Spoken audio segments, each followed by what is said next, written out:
Brought to you by Express Care Health and Skin Center. Get in, get out, get better. All right, welcome back. Dr. Lom is still here. We have a bunch of questions talking about cuts, scratches, bites, and wounds. Doctor, you ready? Yes. Okay, let's get right to them. And our first question comes to us from the central village of Tamuning. This comes from Marie. And Marie asks, I've heard about an adhesive used as an alternative to stitches. Dr. Lom, is this safe and effective, and is it available on Guam? And I don't think we're talking about Scotch tape or duct tape or anything. No, we're talking about a substance called Dermabond, which is a tissue adhesive. It's been around for maybe almost 10 years now. It's really a lot like super glue. And what it does is it seals the edges of the wound together. Of course, it cannot be a very huge wound, but especially on the face for children, it's quite effective. So you hold the edges of the wound together, you put the glue on top, and wait about 2.5 minutes. And then the glue is activated and it sticks the edges together.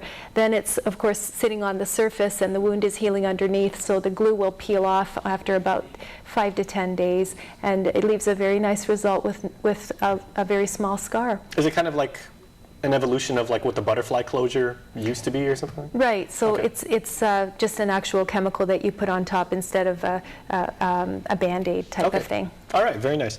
Okay, our next question comes from Jared C., and Jared asks the good doctor, what is the best antiseptic for treating cuts? Certainly there are a lot of them out there and everything, so if someone wants to buy, maybe a home first aid kit, or like they have an injury and they need to rush out and buy something and everything, what should they be looking for?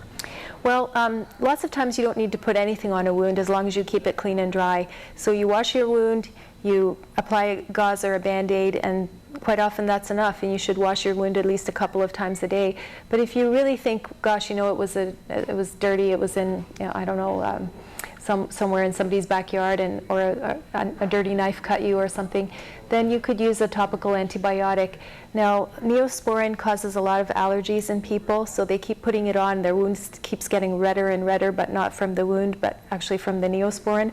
So I really actually recommend Polysporin, or there are prescription antibiotics that you could use, but staying away from the Neo or the Mycins. This is written on the tube when you buy it. You'll have an easier time.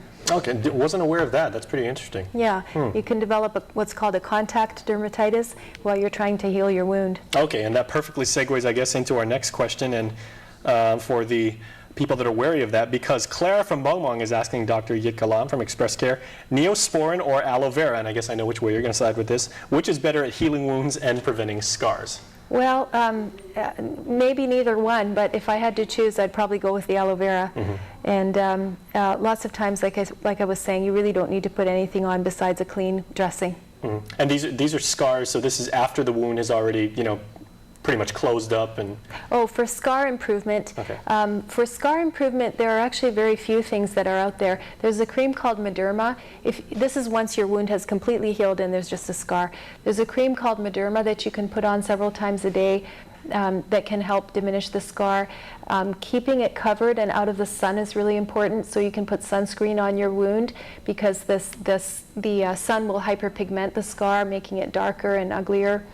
And then there are some silicone creams and also gels that you can buy that you can just put on the wound, and they stay on for 24 hours or sometimes even longer, and they can help your wound turn out nicer as well. Okay, well, I have a real quick question, then we'll get to our last question. How about chemical burns? Chemical burns from... Yeah, like say, you may have come, you were doing a science project and you accidentally touched, maybe something that was kind of acidic and everything like that, and it leaves, it may be like a minor blemish on your face and everything. Real quickly, how would you treat that? Well, just, again, chemical burns, you can't really do a whole lot with them right in the acute healing phase. Just leave them alone, keep them clean.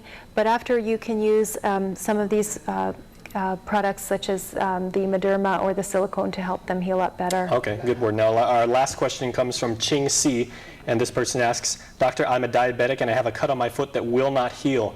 I'm terrified to think that this may lead to amputation. What advice can you give to making this wound heal? We got to get to this one quickly, unfortunately. Yes. Excellent control of your diabetes is very, very important. Very meticulous wound care, and get seen by a doctor so that you can get on some antibiotics and prevent severe infections. The most common cause of amputation is a bad infection. Okay, well, doctor, thank you very much. We'll see you next Tuesday. Thank you very much. All right. Stay tuned. Extra continues right after this.